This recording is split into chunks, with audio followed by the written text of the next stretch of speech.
yes, here we are, Punt Pals podcast, back for another week.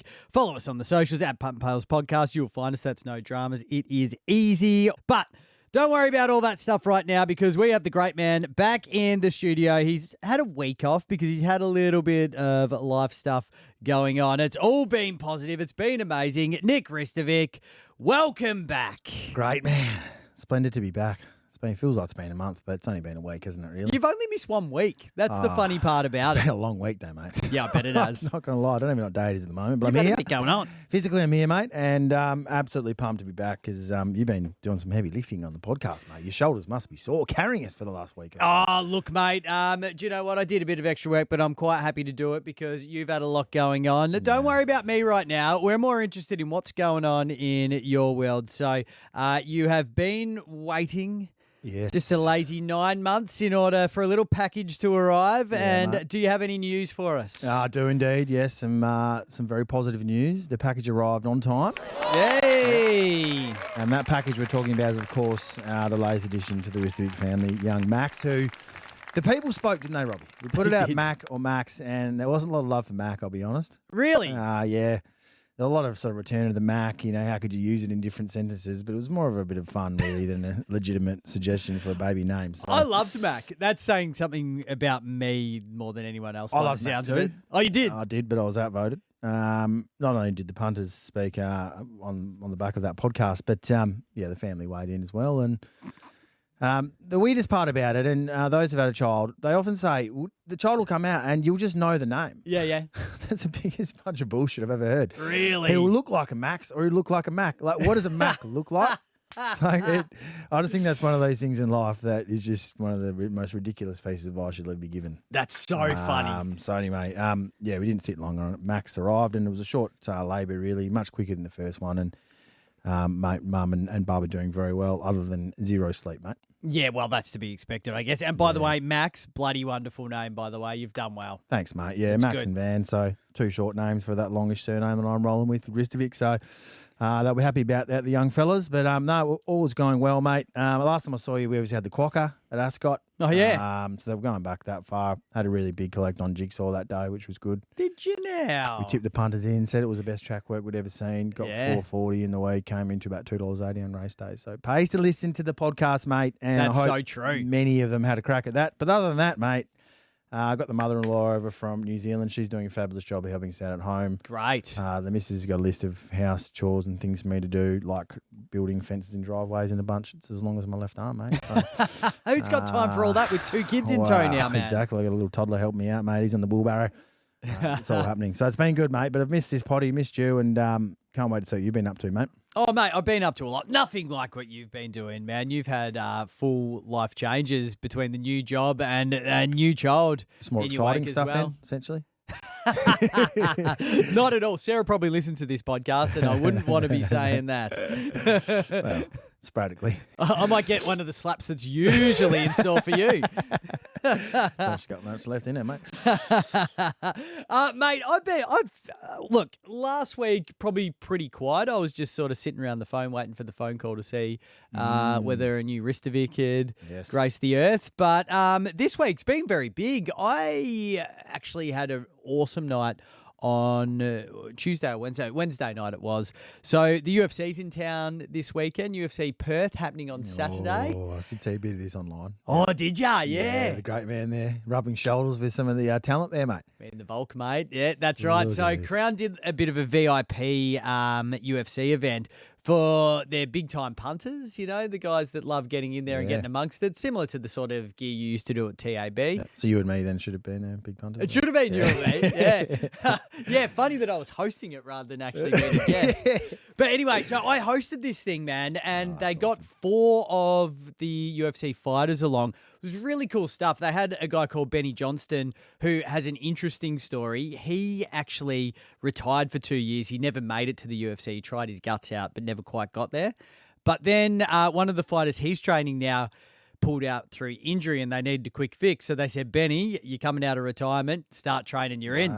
So he's got his first UFC fight. The week he got that call, he also got engaged 2 days before and 2 days after he found out his wife was pregnant. So it's a big week for him. Very Ristovic sort of style, isn't it? Very Ristovic Multiple sort of life style. milestones in the same week. Exactly. But unlike Ristovic, he's not getting that big UFC payday. So, he is getting that big UFC payday. Solid knockout bonus or something for him. But no, that's a bit different for you. So, yeah, you've stepped out of sort of racing and traditional sports kind of hosting into a new sort of sport, mate. And it was really cool. I had to learn my stuff. There was a couple of other fighters, Cam Rouston and the Balkan Bear, Brando Pericic, who I had to learn a lot about. And then, of course, the Volk, who we all know, we all love. He's a big Aussie hero. And he was amazing, man. Having a chat with him was quite intimidating, but also really cool. So, mate, I just loved it. It was amazing. You touch on any sort of sensitive areas that could have got you punched out, or kept it fairly sort of vanilla, did you?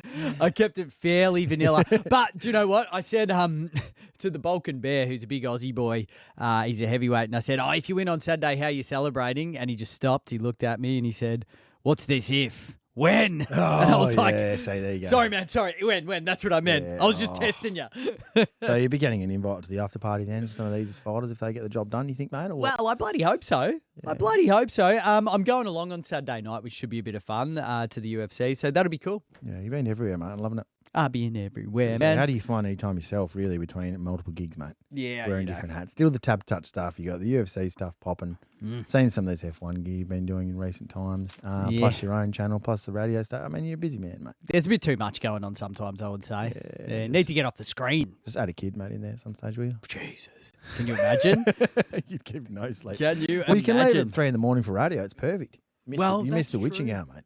That's a good point, but I'll be home for the witching hour in the Arvo. Yeah, actually, yeah. And that's probably the worst one, right? No, I wouldn't turn anyone off it, mate. But that was pretty big. And then you've been out and about for dinner, I see, spoiling the wife. Yeah, been doing a few things, mate. We went to Breeding Common in Freo.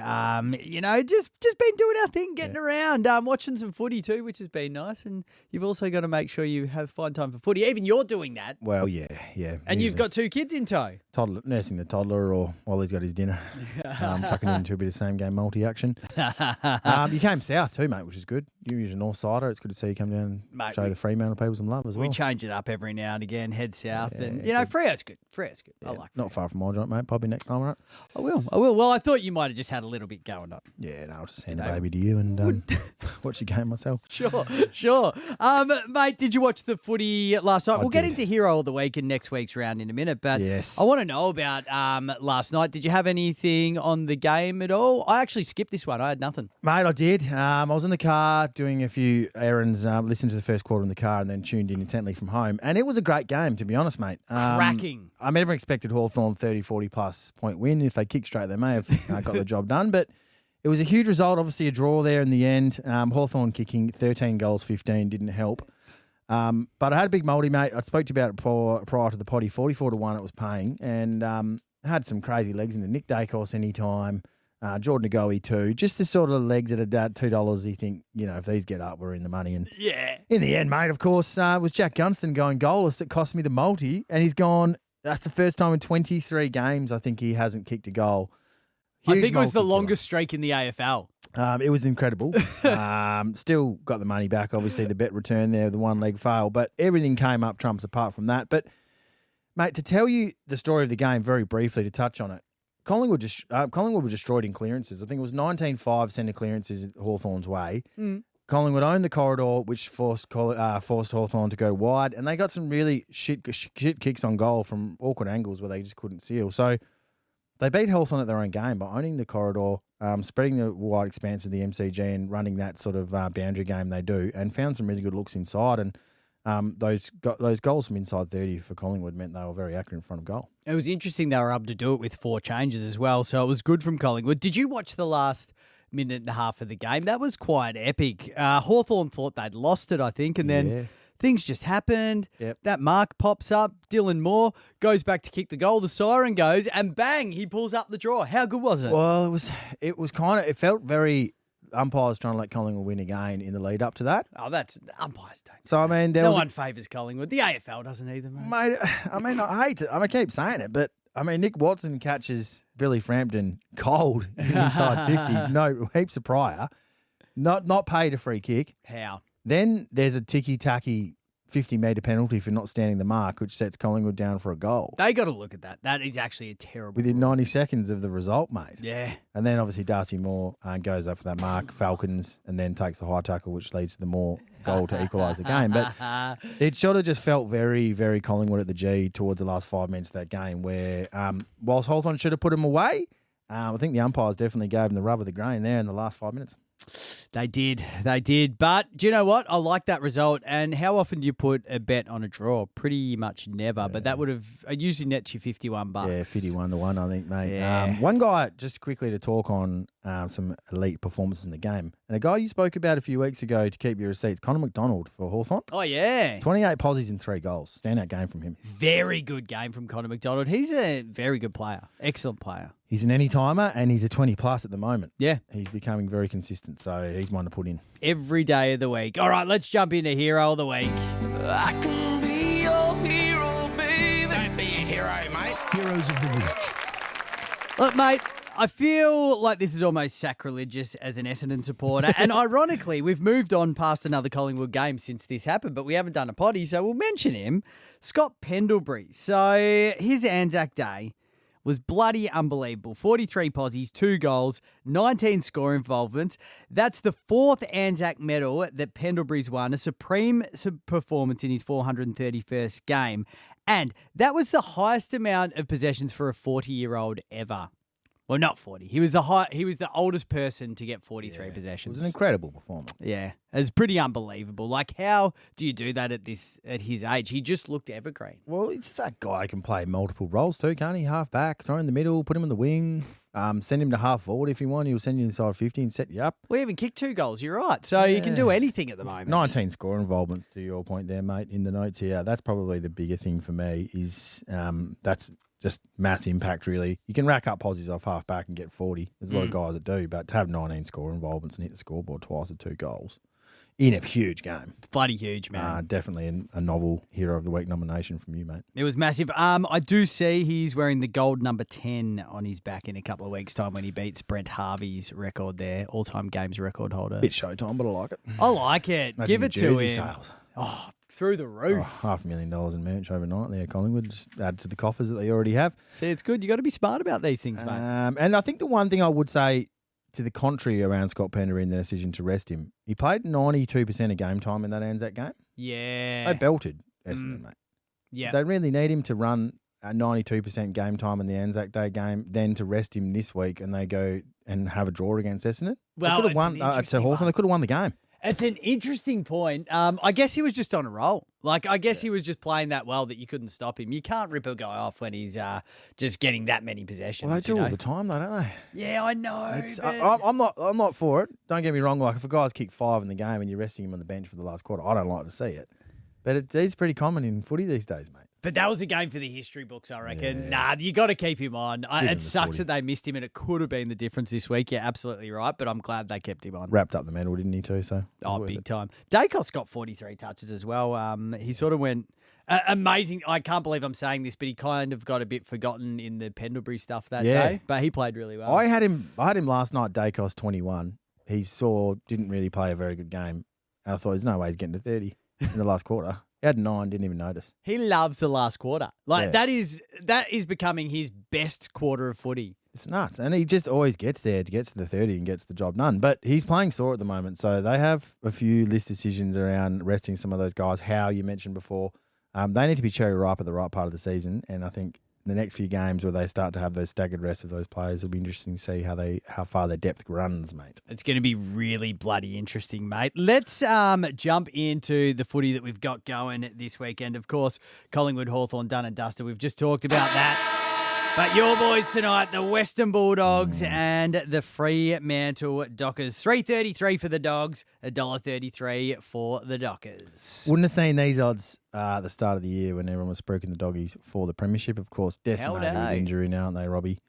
But the Wounded Dogs at Marvel, no easy beats, mate. They play very, very well there, as most would know, as do the Saints generally as well, so they can bob up too. But the Doggies They're $3.35 due to those injuries, and I think Fremantle $1.33 just doesn't reek value from a head-to-head market. But it is a must-win for the Bullies, who sit outside the top 10. 3 straight losses now, injuries galore to key players. Libber obviously coming off that another concussion, which leaves his career in a little bit of question marks at the moment. But they were smashed last week, 60 points by Sydney, who have beaten some sides by big scores this year already. And my man Bontempelli was very good last week, 29 disposals, playing a little bit sore. Aaron Norton, obviously he had that big stack from the top of the pack there on his neck, and he is rumoured to be playing as well. So that's a good result for him. But it's hard to see them beating Freo, who are 6-1 already and beating some good sides, haven't they? Playing some very good footy, Freo, at the moment. And the Western Bulldogs, I've actually seen all their games over the last month or so, and they've literally been dog shit. Injuries or not, they've been playing shit footy. So I think your boys get it done very easily. You going to take anything in this? I am, mate, yeah. And I look to the Dogs at the moment and where they're hurting the most. Yeah, we can talk about Sam Darcy, but their backline's decimated. They've got Buku Khamis, who's, in my mind, a depth player trying to hold down key position forwards. Yeah. So I think the reason the Dogs have to score big is because they leak goals, and they're going to leak goals like a sieve here. So whilst you don't like the goal scorer multis, mate, I'm going to have one here. And I looked at this game last time they played. Tracy, Amos, and Voss all kicked 3. All of them kicked 3 last time. All of them had bags of 3. So it was a feast for the tall forwards. It's Marvel too, roof closed. Yep. No excuses. So I'm going to go with the Risto goal scorer multi here. Amos is going to kick 2. Tracy will kick 2. And then just any time for Voss, Bont, and Bolton, 360. I love it. Bolton's done that at least 5 weeks in a row, by the way, anytime. So it's good. Yeah, he's solid. And Bont, man, Bont's going to be definitely prominent again. I think he kicked 2 last week. Yeah. A couple of the week before. He usually hits the scoreboard. So Amos 2, Tracy 2, Voss, Bont, Bolton, anytime, $3.60. Thank you very much. Have it. Is Voss coming? Is he definitely in? He's in. After last week? Yep. Okay, cool. Oh, that's good. I like it, mate. That is, if I was ever going to get on a goal scorer multi, I like it. That'd be the one? Yep. Okay, good. Yep. I like well, that. That means you are getting on it, of course. Yeah, well, we're not here to fuck spiders, are we? Yes, we are, mate. All right, man. I'm going to get into the showdown right now. Adelaide, Port Adelaide, Adelaide Oval. The Crows $1.52, Port Adelaide $2.55. It's an interesting one, I think. We always say this same thing about the Derby as well. These two teams, when they play each other, they tend to go a little bit closer no matter where they are on the ladder. And is this going to happen with Port Adelaide? They've had a down season overall, but last week they were flying. They did the Caddies. Beat a good team in the Cats, didn't they, mate? Where did that come from? I don't bloody know, but can they continue that form? That is the big question, and I don't know yet. I actually don't know. I don't think they should be 255. Adelaide aren't going that well, mate. Adelaide are up and down, though. Like, I still feel like the Adelaide Crows are lacking a superstar. Like Jordan Dawson, he is obviously a gun. He is a superstar himself. You got Thilthorpe there, who's pretty good, but they just need that one extra guy running through the midfield, and then they will be a premiership threat. But without that, they're just lacking a bit. And Rochelle's in really good form at the moment. I don't think he's ever going to be that A-grader, but he's going to be that rung under. Isaac Rankin's had a pretty rank year so far. Plucky. He needs to step up. Yep, agree. So, I mean, if those guys I mentioned all play good games, though, they should do over Port. Like, I mean, in most games this year, it's been Butters or bust. Francis will step up occasionally. But overall, I think that the Crows should get this done pretty easy there, mate. Yeah, I probably see it slightly differently. I think you look at Adelaide's last 2 weeks, beats St Kilda by a point at home, and Adelaide not overly convincing. They then get rolled by Brisbane last week, Adelaide by 52 in Brizzy. Port coming off a really momentum-swinging win against the Geelong, who have been in good nick. Georgie kicking big bags, JHF on fire in the midfield. I think this is going to be close. I think Adelaide a little bit unconfident in their game style at the moment. I think Port have got them on the hop. I think I'd probably give Port a 20-point head start. I think it's going to be a close one. I like this. It's almost a little head-to-head bet between us. I'm going to take a multi here. Zach Butters for 30+. Darcy Burns-Jones 15+. Josh Rochelle, 15 plus, and James Peatling, 15 plus. So a couple from each side. That gets you 215. So it's not a massive paying multi, but good. all these guys should get it done. Zach Yeah. Butters has been getting possessions for fun lately. Peatling's so. good too, man. I've had He's him in good. the last couple of weeks. He's a 20-pluser most weeks. Yep. And if he's not playing that tagging role, which I don't think he will be, he'll be prominent again.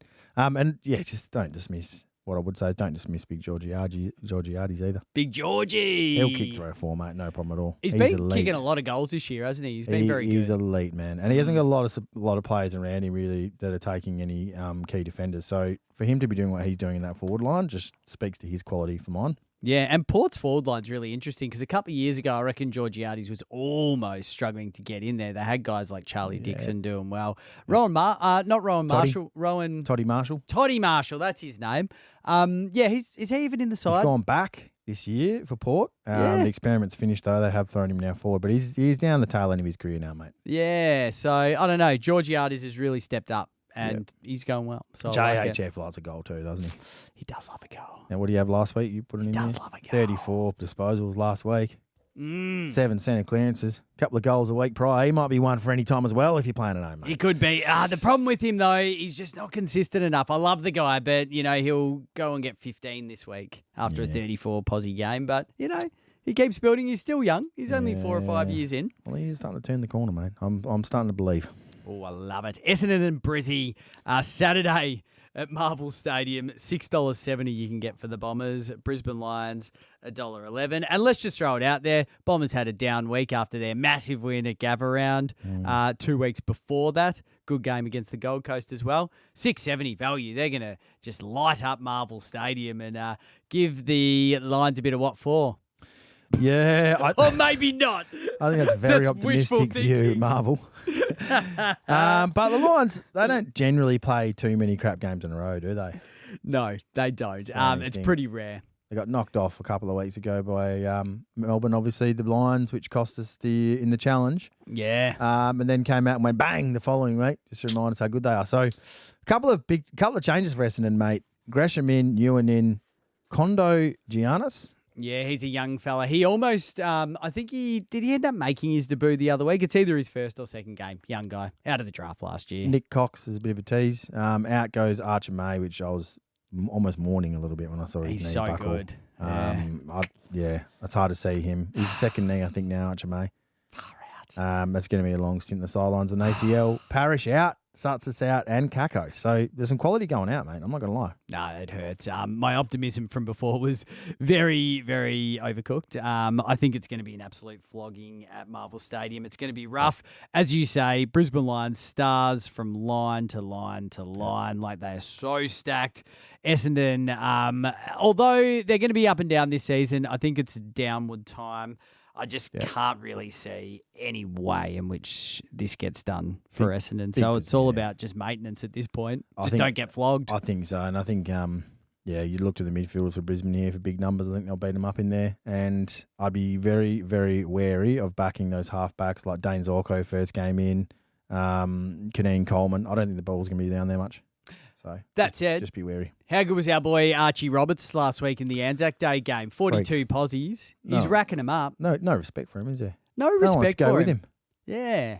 No, It's interesting. He's really good with that little left footer too. Yeah. He pulls it around the body, sets him up through the corridor. I love him. He's very good. I think I'm a big fan. the problem, no one goes with him because it's not damaging enough. And that's not a knock on him. It's just that let him get his posse. The other Bombers will stuff it up. And it sounds harsh to say, but it's true. Well, I'd prefer him kicking inside 50 than Parrish. Yeah. I think as a left footer, you're forward, you lead up, you got a whole ground to lead into, whereas Parrish is a bit one-dimensional. Yep. So I reckon they will start to pay attention when he's running at 85% efficiency by foot, Archie Roberts. I agree. I couldn't find room for him in my multi this week, though, mate. There's no value anymore for him, is there? There's no value. At fine. 25 plus, he's only getting about $1.07 or something. And, you just have to have a bad game and you say, see you later. So I went Harris Andrews, Jackson Pryor from the Dons, 15 plus each. Lockie Neal, 29 plus disposals. And Will Ashcroft, 25 plus. You get 237. Yeah, lovely. Yeah, I love it. Yeah, so It's in the hitting zone, isn't it? it's in the hitting zone. West Coast Richmond. Yeah, well, Give us the I don't know. rundown. There's a bit of spice in this one. I'm not going to lie, mate. Obviously, Baker going against his former side. West Coast will think they're a big sniff here against Richmond, who have been decimated with injury again. They replaced their high performance coach this year, and he's probably had the worst run of soft tissue injuries ever, so I feel sorry for him. But yeah, they're travelling over here. It's a big road trip. The Eagles are $1.41, Richmond $2.93. Not sure, I think West Coast are $1.41 faves, but throwing injuries to Sammy Lawler, who's now going to go out, I believe, with a torn Achilles for 6 to 8 weeks, which is a big loss for them, plus a number of other injuries. You can see why the odds are the way they are. Yeah. But West Coast was dismantled by St Kilda last week, 100-point loss. They've got to show something here, don't they? I'd be very, very, very disappointed if West Coast get blown out here by Richmond. I think West Coast under 39 is probably the play. Tigers haven't won a game all year. Richmond, $2.93. Does look a little bit tempting. But at the same time, I think West Coast should be winning this. And if they don't win this, I think the pitchforks will come out, mate. Hello. I did see a little bit of talk during the week. Fans are starting to get into McWalder a bit. It's taken a while. Yeah, it's happening. But yeah, let him go. He needs time.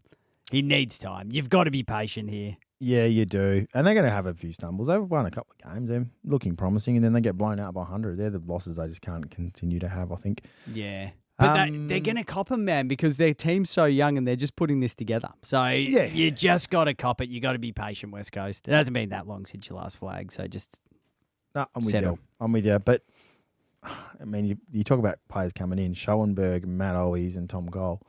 Yeah. Not exactly sending for the reinforcements, are you? Yeah, it's rough. It's rough. Couple of bets in this game. I think Jacob Hopper's a pretty good bet for Richmond 20+. Has gone in his last 5. He's only $1.25 there, but I think now with Taranto also out, he carries a lot more of that load in there. Mm-hmm. Willen Dersma, I don't think the bookies have quite caught up on this guy yet. He's gone over 20 in his last 3 games. He's about $1.48 for 20+. Had 25 last week. He looks a very, very good player.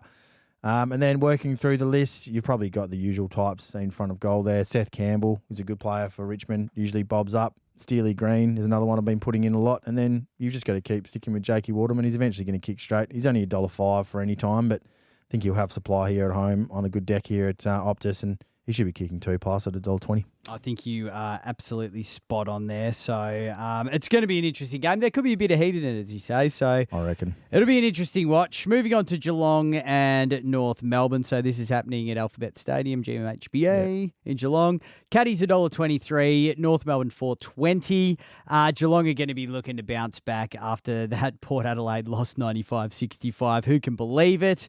They're sitting at 4-3 at the moment, so they really do need to sort of win with this one against the Roos. North Melbourne do share that same record. They don't like GMHBA Stadium, put it that way. They barely ever win there.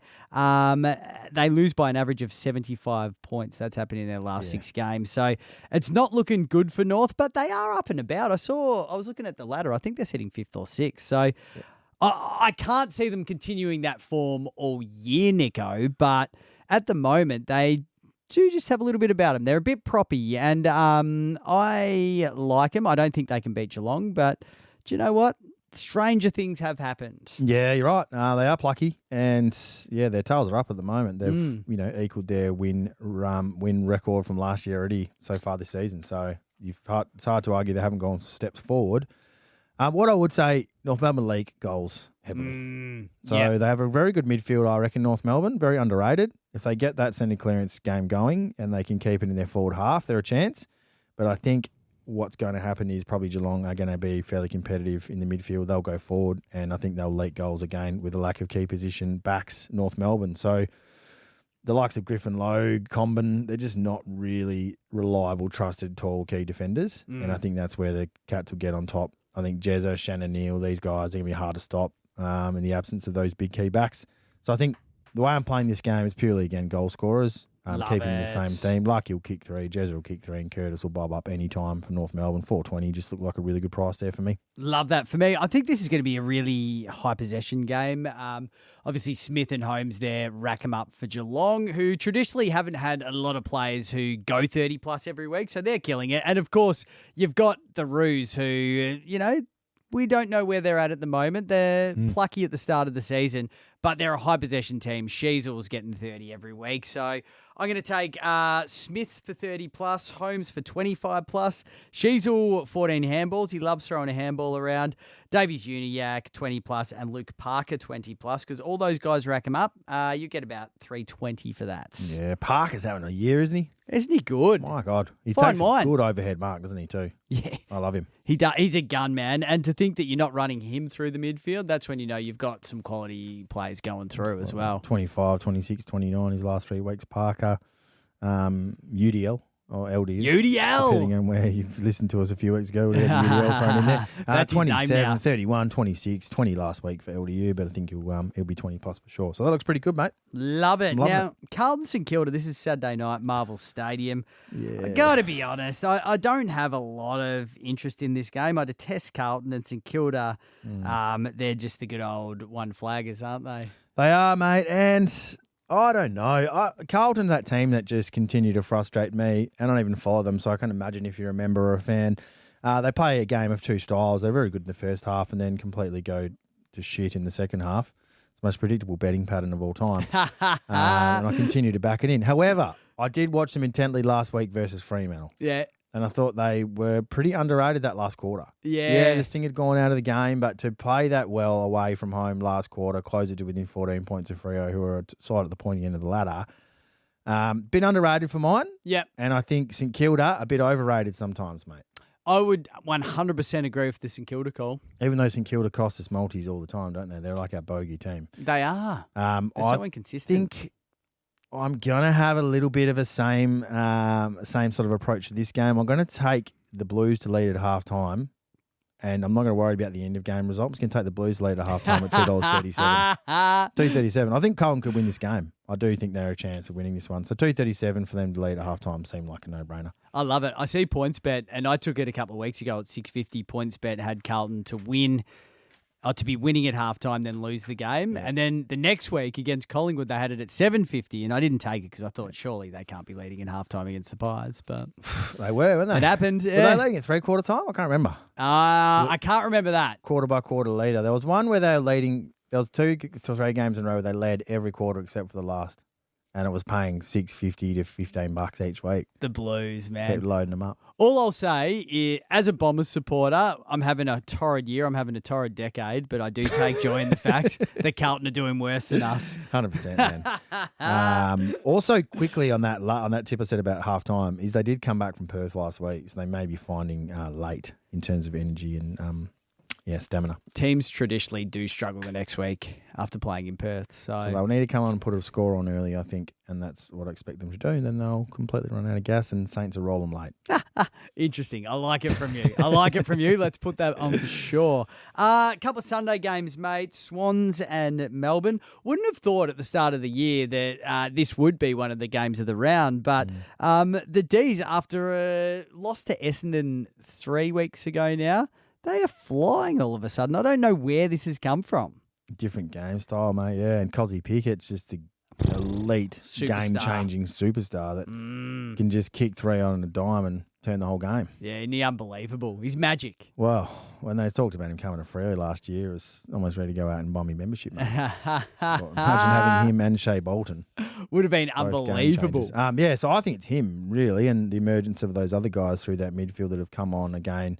Lindsay, Harvey Langford. Yeah, he's been great. There's a few guys coming through now that have had that midfield time with Petrarca and Oliver moving on, and now they're starting to come on, and that's what happens. You expose them, give them regular minutes, they're going to improve, and that's the change in game style suits them, which is just run and gun off half-back, move as quick as you can, and try and give your forwards a one-out chance, and they're doing that really well. 100%. And how good's Gorney? I mean, from a betting perspective, it's like clockwork. Take him for 20. He will get it every single week of the year. He's unbelievable. He's evergreen. I don't know how old he is now. He'd be in his mid-30s, but there's no better ruckman in the league. Nah, it's hard to argue that. Maybe Jacko, after last week's game, gives him a bit of a run. Did kick 2 nice goals, Jacko, in that game last week. Interesting that Big Dogger Jackson's his understudy as well from the premiership year. Yeah, so it's the old incumbent sort of rising the standard. So Maxie lives on. Yeah, he does, and I'll tell you what, he's going to need to live on to win this game.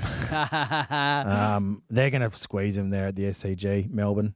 Sydney are just such a good team at scoring off turnover, and I think they don't have the expanses of the MCG. And I watched Melbourne play last week. They like to play the ball wide down the wing. Young guys expose the pace, get on the outside. I think Sydney will allow them to do that, and I expect Sydney to be very, very, very good here on Sunday. Even $1.18, I'm keen to play with that, as I'll explain a little bit later. Agree with you, mate. I'm going to be taking the Swannies there as well. Finally, the Expansion Cup's happening this weekend. They're one of the great names between teams.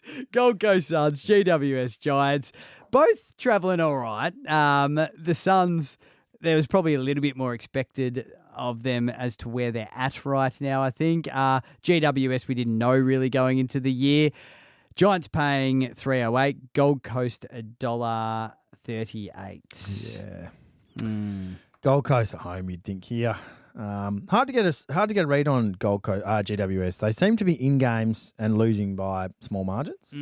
So if a couple of those have gone their way, I'd probably give them a bit more respect, as with the bookies. But I think Gold Coast, it's all on the line for them. They have the expectation. They have what's, in my mind, a pretty healthy list. GWS do not, missing Josh Kelly and a number of other key players at the moment. So you think Gold Coast to get on top. What I would say, though, is that midfield for Gold Coast has not been humming as it was last year. Weird, isn't it? Given Petrarca's been in there and playing like a superstar when he's been there. Anderson's been in and out. Rowe's missed a game or two here or there. So they haven't quite had that nucleus of those three together. And it showed last week. I had Matty Rowe in a multi, and he stunk it up. I think he had 14, 15 possessions for the game. Yeah, it's an interesting one. Rowe's always been that guy, though. Like, even if he isn't getting possessions, it's weird. Like, from a multi point of view, you go, that sucks. But he is doing the hard stuff as well. Yeah. So he's a hard player to get in your multis, I think. He is. Maybe taking for tackles. But yeah, he does That's those true. run with rolls, to your point, mate. Sometimes he'll get off the chain. Other times it'll be a lockdown roll. But, yeah, he cost me last week. So I'm not quite sure on betting on Gold Coast games other than those goal scorers in Ben King, Long, all the guys who've backed for years and years. It gets a little bit weird when it comes to the midfield. Yeah, I'm going to take Gold Coast as well. I actually love watching the Giants. I think they're a really fun side. They do have a lot of sort of superstar players, but yeah, I think the Gold Coast have to get this done. Like, they really need to do it to sort of solidify those premiership credentials if they are worthy of that. So we'll see what happens there. Mate, I don't have a sound effect for this, but I think we need to get one. The $100 to $1,000 challenge. Now, I kind of recapped it last week, and I held fire. I thought I'm not going to go two in a row, especially after I just missed out. So Adelaide won by 2 points. Oh, it was a roller coaster that weekend, wasn't it? It was a bloody roller coaster. My God. And I had a three-legger here, and you just thought it was a lay-down misere. But the thing that got us in the end was Brizzy. The fact they lost to Melbourne by 2 points and cost us the $200. I'm bloody glad we didn't put the whole lot on in the end. Yeah. It was just devastating, man. It was, and you easily could have chosen any of those games and put the full wad on and taken those games solo and probably still lost. Yeah. So even, I think they were $1.18, I think, Brisbane, that game. Yep. $1.17. They got rolled by Melbourne, who are plucky. Yep. And Melbourne have done that this year, mate. So They have. you're not going to like what I've got to say with this week's challenge because they might be involved again. Oh, I don't want to hear it. All right, what are you doing? But So we're at you've- 600, mate. So we've sold 500 in the black. So we're still gone all right. Yeah, so we're doing well. Like, it could have been a lot worse. We're up to 800. I've bet the 200. I've lost it. You've got $600 to play with this week. And I'm putting the full 600 on a horse at Morpheville. No, I'm not. This is going to be a three-legger, mate. Very similar to the one that's giving us PTSD from a few weeks ago with yourself, great man. But Love it. Geelong head-to-head at home against the Roos. They're going to bounce back. Chris Scott will have them fired up. So Yeah. I can't. And you look at the history there. The Roos haven't won there for the best part of 2 decades. Yeah, it's been a long time. It looks like a fairly safe bet. Sydney at home against our bogey side Melbourne $1.19. I know. Well, they're not 100% our bogey side. They've just got us once. Yeah. So let's see after this. Didn't you guys beat them, Essendon? Bombers beat them. So that's what I mean. They're kind of, it's hard to get a read on them. But I think Sydney are just far and above the highest scoring side in the league. And they play very well at home. And I think that running style of game I spoke about with Melbourne, overlap handball, just doesn't really suit them in the SCG. They'll shut them right down. I heard a really good take about Melbourne, very quickly. Yes, mate. So they sit mid-ladder, right? They're kind of not bad, they're not amazing. And like this analysis was great. So essentially, they're going to have some howlers and they can get beaten by any team because it just takes one or two players out or a bad game to lose to anyone. But you have that good game, you have one player come in, you can beat anyone. Mm-hmm. So they're that team that could be our bogey side all year. Yeah, and I think they'll be more effective at the MCG. That's what I think they'll win. They'll have some games that they shouldn't win and they end up winning at the MCG versus at Sydney. Tough. Swannies will get it done. Trying to talk it up. Trying to convince own myself. It. We'll get it done. So Geelong head-to-head at home against the Roos, Sydney at home against Melbourne, $1.19, and then I'm going to back the Gold Coast Suns here. They just need to win in order to remain intact with the top 8, and they'll beat GWS at the Gold Coast at $1.39, which gets us to $2.02. I'm putting 200 on to get us back to 800, and just leave you the goal wide open for you to just sink a nice 2-1 the following week, get us to 1,000, and just take us to the promised land, mate. You beauty, and that's how it's done. That's how we get to $1,000 within 2 weeks. I could have taken 400 and put it at 202 to get to 1,000, but I said, nah, I'm going to share the load with the great man, and he can salute when we get there next week. That's how confident I'm feeling, mate. Are you positive on that call? 100% I am. Final call. Going. No, going. 200 on, 202, leaves 400 in the kitty. Should something disastrous go wrong. But I think we're going to get there, mate, to 800 end of next week. Love your work, mate. Well, on that note, you go and do some fathering. You got 2 kids to look after now. I do, mate. Before I go, I just get a lot of mail about getting you some horse racing tips out there. And these are the all-important 2,500 okay, we've got the racing tips. Derby at Morfettville, mate, this weekend. Okay. Fire away. And look, to me, there's a very, very good horse by Kieran Maher, the favourite, Accidental Bid, which looks very, very good in this race. It's 1-2 on the trot. It's a stay-up. Goes all day. It's about $3. So I'd be having a crack at that. And my second one is Single Choice at $5.50. I think it's going to be very, very hard to beat. It was a St. Ledger winner at Flemington last start over a very similar distance of 2,400, and I think it's probably the other horse in the race. So the two are Accidental Bid and, of course, Single Choice. Accidental Bid, Single Choice. Yep. Get on them. Nick's racing tips have been elite this year. So that easy. I'm glad you were able to sneak that in at the end. That might be the winner we need for the podcast. The $2.90. But yeah, Accent will be very keen on, so that's probably better the weekend. Love that. All right, Nico. Well, that's us for this week. Very well done, mate. I'm sure you have another busy weekend ahead of you. Yes, house, building driveways and whatnot, mate. Yep. Looking after a couple of kids in between. Yeah, try and watch a Freo game tonight while bottle feeding or whatever we'll be doing. But, mate, it's been a great potty, and thanks to everyone who's been tuning in. Make sure you give us a like and subscribe, and if you're having a bet, do it bloody responsibly, all right? Bloody well said. Let's get out of here. Have a good one. Punt Pals Podcast.